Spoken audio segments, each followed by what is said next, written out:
'బడ్డీ', 'ఇరుముడి' సినిమా చాలా బావుందండి.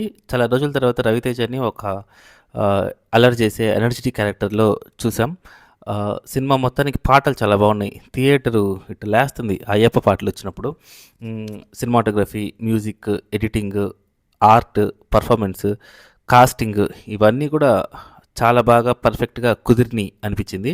అండ్ కథ విషయానికొస్తే సినిమా స్టార్ట్ అయిన 10 నిమిషాలకి అందరి ఇంట్రడక్షన్‌లు పడిపోయినప్పుడే నాకర్థమైంది. ఈడే విలను, ఈడు ఖచ్చితంగా ఇదే పని చేస్తాడు అని. బట్ లాస్ట్‌కి ఏదైతే జరగకూడదు అని వెయిట్ చేస్తామో సరిగ్గా అదే జరగద్ది. అయితే 'రంగస్థలం', 'గజిని' ఇలాంటి సినిమాలు చూసిన తర్వాత ఒక ఎమోషన్ మనల్ని వెంటాడుతది. అంటే మనం సినిమాలో నుంచి బయటకొచ్చేసినా, సినిమా మనలో నుంచి బయటికి రావచ్చు. ఈ కథకు కూడా అలాంటి వెయిట్ ఉంది. కానీ డైరెక్టర్ ఎందుకో మరి అంత పీక్స్‌కి తీసుకెళ్ళలేదు అని అనిపించింది. వాస్తవానికి తీసుకెళ్ళుండొచ్చు.